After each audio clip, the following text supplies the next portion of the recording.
Bonjour, alors je me présente Daniel Lalande, propriétaire du vignoble Rivière-du-Chêne à Saint-Eustache, dans les Basses-Laurentides. Bien écoutez, le vignoble Rivière-du-Chêne, c'est une aventure qui a démarré en 1998. On a démarré dans une aventure qu'on ne connaissait pas du tout. Je viens plutôt d'un domaine acéricole, donc le milieu des cabanes à sucre. J'ai grandi à cultiver choux, chou-fleurs, maïs. Puis dès que j'étais assez grand pour rejoindre les pédales de tracteur, j'ai démarré justement ma petite vie d'agriculteur.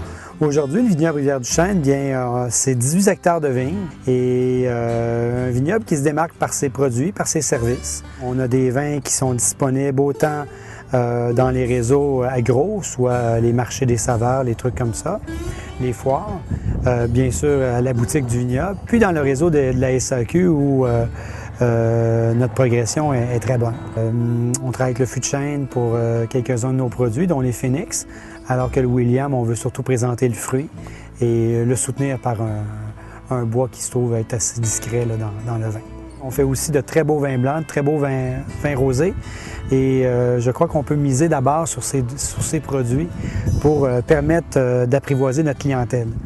C'est sûr que les chroniqueurs en vin aujourd'hui ont plus à présenter les rouges qui sont plus à la mode, les vins d'Argentine, chiliens, des rouges qui présentent de la rondeur, des sucres même parfois résiduels, beaucoup de gras, alors que nous, on présente plutôt des rouges un peu plus épicés, en fruits, un peu plus légers, des alcools moins présents, 12-12,5, et plutôt un rouge qui ressemble au rouge de la Loire, les rouges, les Saumur, les Touraine.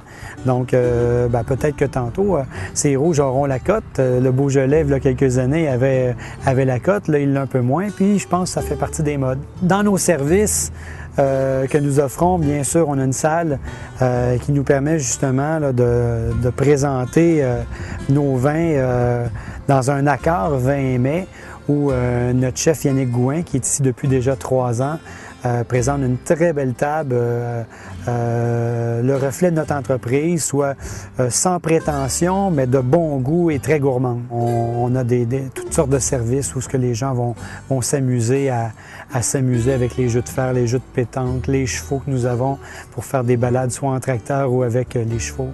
Donc, afin de leur faire découvrir justement un paysage de viticulture québécois dont on est très fiers.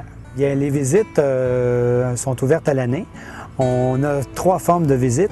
On a notre visite guidée qu'on appelle clin d'œil, où on veut simplement piquer la curiosité des gens, les inviter à prendre notre visite passion, qui, elle, va les informer pendant 1 heure, à la fois sur nos méthodes culturelles, les variétés qu'on utilise, et par la suite, les invitant à l'intérieur dans un petit voyage à visiter nos installations, le chai à barrique et par la suite terminer avec la dégustation de notre belle gamme.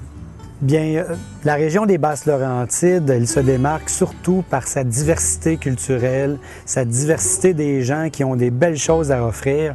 Donc, autant au niveau des alcools qu'au niveau des fromages, qu'au niveau des pommes avec les citriculteurs présents, les vergers, les fromagers, la lavande.